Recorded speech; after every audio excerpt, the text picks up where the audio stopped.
Hey, what's going on? It's your boy BT, and I came here to talk some boxing with the thousands of True School Sports subscribers. What's going on, guys? Now, back in, I'm going to say June, or when I believe it was June. Yeah, it was June. The week after, or the weekend after, I should say, the following weekend after the death of Muhammad Ali, the day of his funeral, I went to the 5th Street Gym in Miami where Ali made his name famous, and I interviewed a whole host of people. I never posted this interview, but I think it's a pretty cool interview. It'll be two parts. This part is about Ali. I interviewed a guy by the name of Joe Fournier. Joe Fournier is a nightclub promoter turned professional boxer, and he has 8 professional fights. He's 8-0 with 8 knockouts. He really hasn't fought anybody. He's fought nothing but, journeyman level fighters, or cans. But he's not really a guy who picked up boxing young. He's picked up boxing fairly new, and he sparred with the likes of James DeGale, and he even talks about that.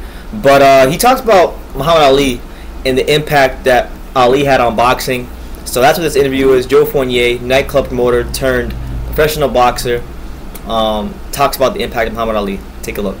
All right, Brendan Taylor, True School Sports here. I'm here with Joe Fournier. How you doing, Joe? I'm good, mate. I'm good. Thanks for having me on. I'm a really big fan of your channel, so I really appreciate you guys taking the time out. Oh, thank you. I appreciate that a lot. We're in the 5th Street Gym. You're training here. It's a very historical place. Muhammad Ali's memorial is today. Yeah. Can you talk to yourself as a boxer what Muhammad Ali means to you as a fighter? I think Muhammad Ali is the utopia. You say in boxing you never get to the top. Well, he did. And his work ethic. He's such a humble guy, and he's someone that although he was very flash in certain ways, he put the work in. And one thing I love about him is, when you ever hear Andrew Dundee talk about Muhammad, he always says how in training he always worked on stuff. And he didn't necessarily need to win the rounds in sparring, but he was working on something. And it's something I actually took a lot from. When I spar, I always try and learn a certain technique or skill, or try something new, as opposed to just beating up someone whether I'm better or worse. So I think it means a lot. It's the energy in there today is phenomenal.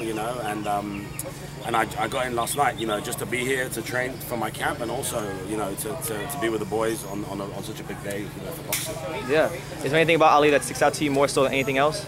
I just love the fact he was so versatile. I mean, he was as quick as featherweight, heavyweight, and he had a great chin. And you look at that great video where he's on the ropes and he slips 20 punches or whatever. Yeah. It's like, you got to think to yourself, as a boxer, when there's a big arena. I just fought at the O2 in England.